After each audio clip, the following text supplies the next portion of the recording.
Hello students, good morning all of you.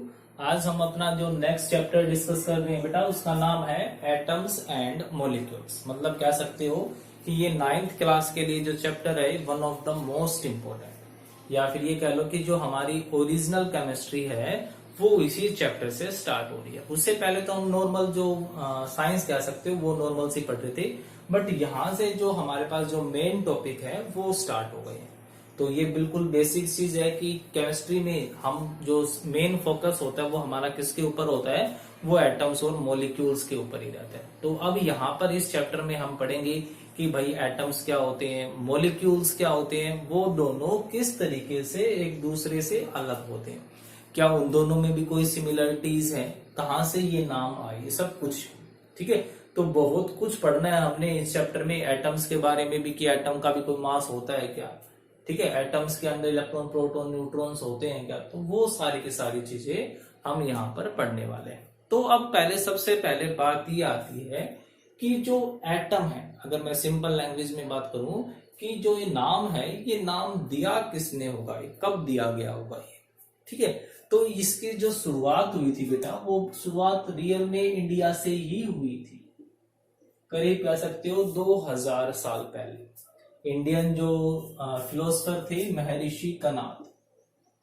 महर्षि कनाद, ठीक है, तो महर्षि है तो दिमाग में ये नहीं जाना चाहिए कि भाई महर्षि है तो गुरु बाबा कुछ ऐसे होंगे, तो बाबा जैसे नहीं है। ये ऑब्जर्वर हुआ करते, रिसर्चर हुआ करते थे, जो रिसर्च किया करते अकेले बैठ करके, ठीक है, जो तपस्या जिसको बोलते हैं। तो जो इंडियन रिसर्चर थे या फिलोसफर थे महर्षि कनाद, उन्होंने सबसे पहले बताया कि कोई भी सब्सटेंस मतलब कि पदार्थ, ठीक है, अब कोई भी सब्सटेंस है, अगर हम उसको लगातार कट करते जाएं, तोड़ते जाएं, तोड़ते जाएं, तोड़ते जाएं, तो हम फाइनल डेस्टिनेशन, हम एक ऐसी जगह पे पहुंच जाएंगे जहां पर उस सब्सटेंस को काटना इम्पॉसिबल होगा।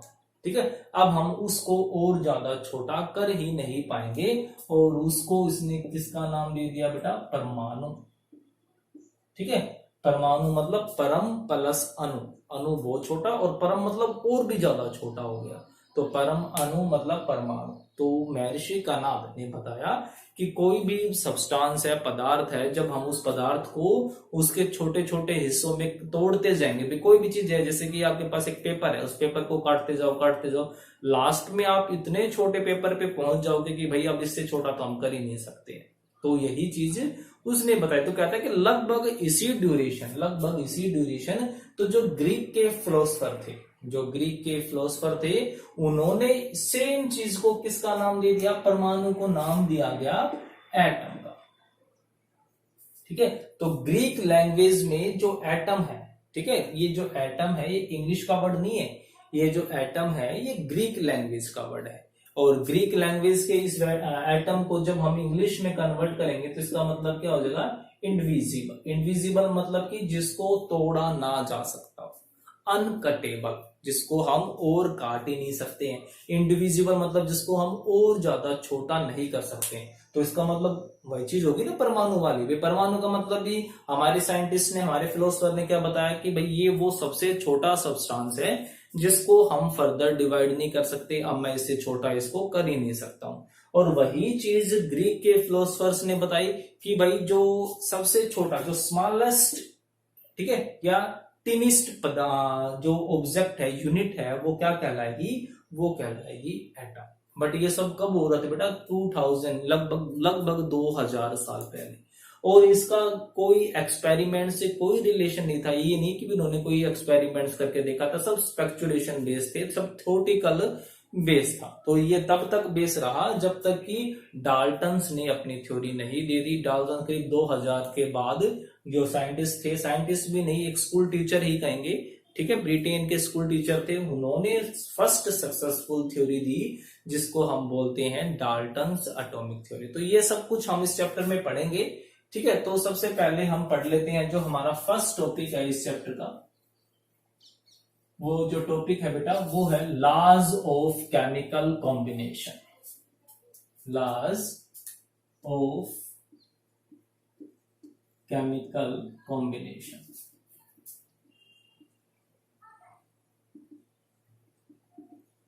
लॉज ऑफ केमिकल कॉम्बिनेशन कैसे डिफाइन करूंगा? It may be defined as the laws which govern the chemical combinations या chemical reactions and the quantitative measurement of different substances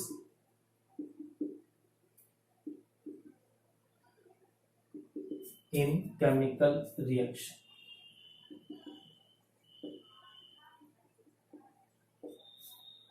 तो क्या कहते हैं बेटा ये ला सिंपल सा ला क्या कहता है कि जो ला का मतलब समझते हो नियम, ठीक है, नियम, लॉ ऑफ केमिकल कॉम्बिनेशन मतलब केमिकल्स का मतलब सिंपल सा कोई कंपाउंड होंगे, ठीक है, कोई भी कंपाउंड, वाटर भी केमिकल ही एक टाइप से, ठीक है, जो नमक खाते हो वो भी केमिकल ही है, शुगर है वो भी केमिकल सब्सटेंस ही है। तो कहता है कि लॉ ऑफ केमिकल्स कॉम्बिनेशन कि जब वो केमिकल सब्सटेंसेस या सब्सटेंसेस आपस में जुड़ेंगे, ठीक है, तो उनके जुड़ने से क्या कुछ होगा, क्या ऑब्जर्वेशन होगी, वो सब किसके अंडर में आते हैं? लॉज के अंदर, लॉ ऑफ केमिकल कॉम्बिनेशन। मतलब कि ये रूल हमें समझाएंगे कि किस तरीके से केमिकल्स आपस में कंबाइन होते हैं, ठीक है, ये जो रूल्स हैं ये हमें समझाएंगे कि किस तरीके से केमिकल आपस में कंबाइन होते हैं। तो क्या कहते हैं? It may be define as the law which govern the chemical reactions, जो केमिकल रिएक्शंस के बारे में हमें बताते हैं, केमिकल रिएक्शंस के बारे में सब कुछ ये डिटेल्स देंगे। एंड द क्वांटिटेटिव, क्वांटिटेटिव का मतलब दो चीजें होती हैं, एक होती है क्वालिटी, एक होती है क्वांटिटी। तो क्वालिटी तो नेचर से रिलेट हो गई, क्वांटिटी उनके मास से। Quantitative measurement of different substance, अब वो जो केमिकल रिएक्शन हुई, जो केमिकल चेंज हो रहे हैं, तो उस केमिकल चेंज भी तो किसी ना किसी सब्सटेंस में हुआ होगा, तो उन सब्सटेंसेस के मास के बारे में कि भाई जब वो केमिकल सब्सटेंस आपस में जुड़ेंगे, कुछ उनके अंदर चेंज होगा, तो जब वो चेंज हो रहा होगा तब उनके मास के अंदर क्या क्या चेंजेस आएंगे, वो सब हमें कौन बताएंगे? This law of chemical combination. तो ये लॉज जो होते हैं 4 और 5 टाइप के होते हैं, बट अभी 9th लेवल में हमने जो लॉज पढ़ने हैं सिर्फ 2 ही लॉ पढ़ने हैं, ठीक है। तो जो हमारे पास 2 important laws are as follow, ठीक है, हम किससे अभी सिर्फ 2 इंपोर्टेंट लॉज की ही बात कर रहे हैं, और वो लॉज कौन कौन से हो गए? फर्स्ट है लॉ ऑफ कंजर्वेशन ऑफ मास,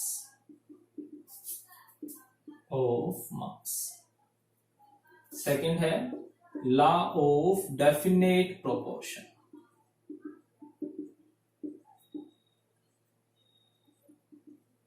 और कांस्टेंट प्रोपोर्शन।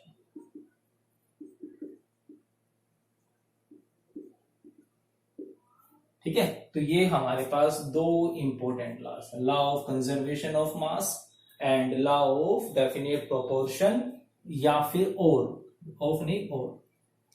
Constant proportion. ठीक है, तो ये 2 लॉज हमने पढ़ने हैं, डीपली इनके बारे में जानना है, इनके ऊपर न्यूमेरिकल्स भी डिस्कस करने हैं। ठीक है, तो अभी के लिए हम पढ़ लेते हैं अपना जो फर्स्ट लॉ है, law of conservation of mass.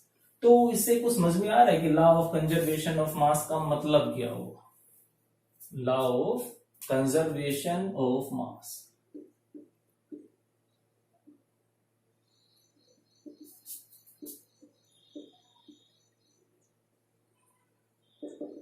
Mass आप बहुत अच्छे से समझते हो, amount of substance present in a matter called mass.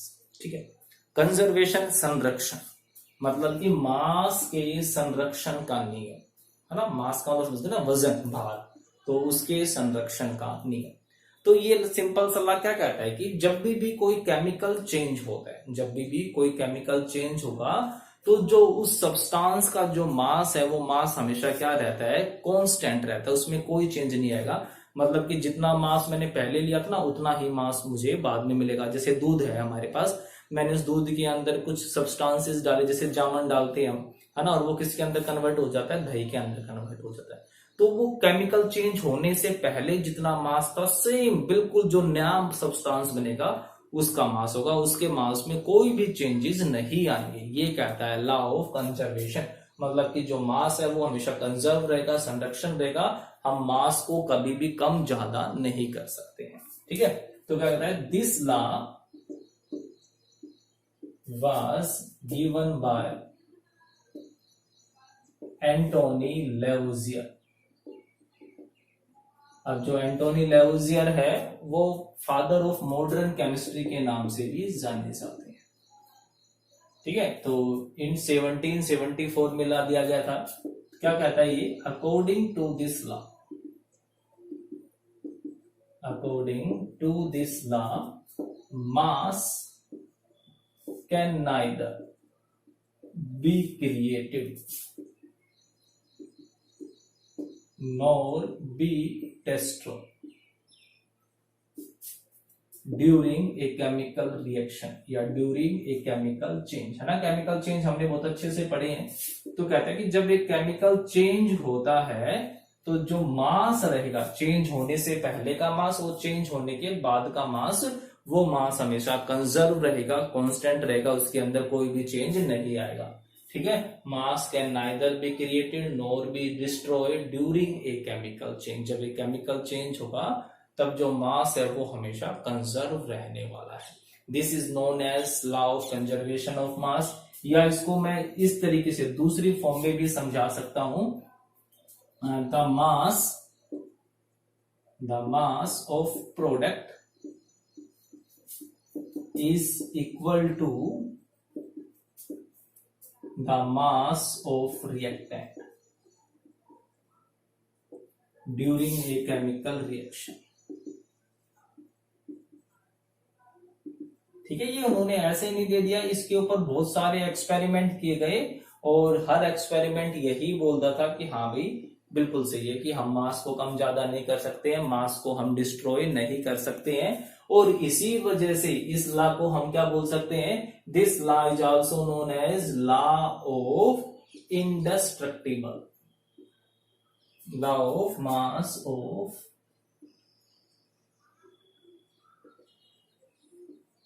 ठीक है, law of mass of indestructible या फिर इंडेस्ट्रक्टिबिलिटी, कुछ भी बोल सकते हो। ठीक है, तो इसका मतलब क्या हुआ बेटा कि हम मास को डिस्ट्रॉय नहीं कर सकते हैं। ठीक है, इसका मतलब सिंपल सा यही हुआ कि हम मास को डिस्ट्रॉय नहीं कर पाएंगे। इन डिस्ट्रक्शन का मतलब डिस्ट्रॉय कर देना, और इन आगे लग गया मतलब उसका एंटोनियम हो गया, उसका उल्टा हो गया कि हम मास को कभी भी डिस्ट्रॉय नहीं कर सकते। अगर मास डिस्ट्रॉय होता तो क्या रिएक्टेंट और प्रोडक्ट का मास इक्वल होता? कभी भी इक्वल नहीं होता, है ना। तो क्या कह रहा है ये कि mass of reactant is equal to mass of product. कि जो रिएक्टेंट का मास है वो किसके इक्वल होगा? वो प्रोडक्ट के मास के इक्वल होगा। कभी भी वो जो मास होगा वो डिस्ट्रॉय नहीं हो सकता है। ठीक है, तो अब अगर मैं इसके कुछ एग्जांपल्स देखें कि हमें भी प्रूव करना हो कि भाई जो ये है ये हमेशा law of conservation of mass follow होगा। जैसे कि हमारे पास रिएक्शन है बिल्कुल सिंपल सी, carbon plus oxygen forms carbon dioxide. अब ये केमिकल चेंज हुआ ना, क्योंकि CO2 जो कार्बन डाइऑक्साइड उसकी प्रॉपर्टी इनसे बिल्कुल अलग होगी। और ये जो स्टार्टिंग के है भी केमिकल रिएक्शन में ये दोनों पार्टिसिपेट कर रहे हैं ना, ये हमने इनिशियल लेके चले। तो जो सब्सटेंस हम इनिशियली लेके चलेंगे वो क्या कहलाते हैं? रिएक्टेंट। और जो हम फाइनली लेके चल रहे हैं उनको क्या बोलते हैं बेटा? प्रोडक्ट। तो these are reactants and these are products. Clear है? ठीक है, तो अब जैसे कार्बन का मास मैंने स्टार्टिंग में आपको लिखाए भी थे, कार्बन का मास कितना होता है? 12, और ऑक्सीजन का 16 इंटू 2 32। और जब आप यहां से सोल्व करोगे इसको तो कितना आ जाएगा? 44। और रिएक्टेंट का मास भी कितना है? 44। मतलब mass of reactant is equal to the mass of product. Hence we can say that this law is true. ठीक है, कि ये लॉ प्रूव होता है कि इस लॉ में क्या कहता है कि जो मास होगा जब भी कोई केमिकल रिएक्शन होगी तो उस केमिकल रिएक्शन के दौरान मास को हम कम ज्यादा या डिस्ट्रॉय नहीं कर सकते। अब उन्होंने साइंटिस्ट ने केमिकली कैसे समझाया उसको? एक उन्होंने फ्लास्क लिया, कोनिकल फ्लास्क, ठीक है बेटा। और इस कोनिकल फ्लास्क में उन्होंने क्या लिया, सोडियम सल्फेट। ठीक है, ये एक्सपेरिमेंट आप लैब में भी करोगे इसको। और क्या क्या, साथ में एक टेस्ट ट्यूब ले ली। ठीक है, टेस्ट ट्यूब आपने देखी हुई होंगी, ये टेस्ट ट्यूब ले ली और इस टेस्ट ट्यूब के अंदर उन्होंने क्या डाल दिया बेटा, बेरियम क्लोराइड। ठीक है, और इस टेस्ट ट्यूब को थ्रेड से बांधा हुआ है और ये बाहर इसको लटका दिया। ठीक है, तो अज्यूम करो कि इन्होंने इसको कुछ 2 ग्राम लिया होगा, इसको 3 ग्राम कुछ लिया होगा। फिर जब उन्होंने क्या किया, इस थ्रेड को छोड़ दिया, ये ट्यूब का पूरा जो सॉल्यूशन है वो इसके अंदर आ जाएगा। और स्टार्टिंग में जो 2 मास था, इसका 3 मास था, जब बाद में मिक्स हुआ तब जो प्रोडक्ट बना उसका मास भी क्या था, बिल्कुल एग्जैक्टली इनिशियल मास के। मतलब कि केमिकल रिएक्शन हो भी गई बट इसके मास के अंदर कोई भी चेंज नहीं आया। तो ऐसे ऐसे बेटा बहुत सारे एक्सपेरिमेंट्स किए गए, तब जाकर के प्रूव हुआ कि लॉ ऑफ कंजर्वेशन ऑफ मास। ठीक है, तो आप इसको बहुत अच्छे से करोगे, फिर भी कोई डाउट होता है तो आप मुझसे पूछ सकते हो। Okay, thank you.